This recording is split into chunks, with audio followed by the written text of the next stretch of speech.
If you're deciding between Stackby and Google Sheets, you're comparing a structured database-style productivity tool versus a classic spreadsheet. Here's a quick breakdown to help you choose based on how you organize data and workflows. And first I'm going to talk about a platform overview, and after we'll talk about pricing and costs and more. So let's not wait any longer and dive into this video, starting off with a platform overview of Stackby. Stackby is launched in 2019 and it combines the flexibility of spreadsheets with the structure of databases. It's designed for managing projects, content calendars, CRM, and more, especially when using API integrations and column types. Google Sheets is part of Google Workspace since 2006 and is a cloud-based spreadsheet tool known for its simplicity, collaboration, and compatibility across devices. Let's take a look at the pricing and the cost. So Stackby has a free plan with limited rows and API usage, and paid plans are starting at $6 per month, and it's going up to $35 for the Business Plus per month, and you also have the Enterprise plan, which is custom.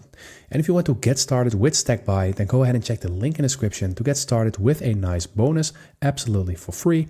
So go ahead and check that link if you are interested. Anyway, let's move on to the pricing of Google Sheets.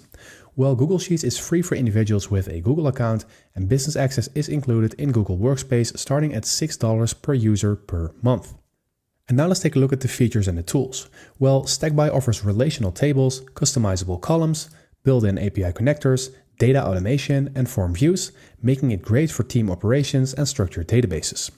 Google Sheets, on the other hand, provides real-time collaboration, formulas, charts, add-ons, and scripting via AppScript, making it powerful for calculations and general-purpose data work.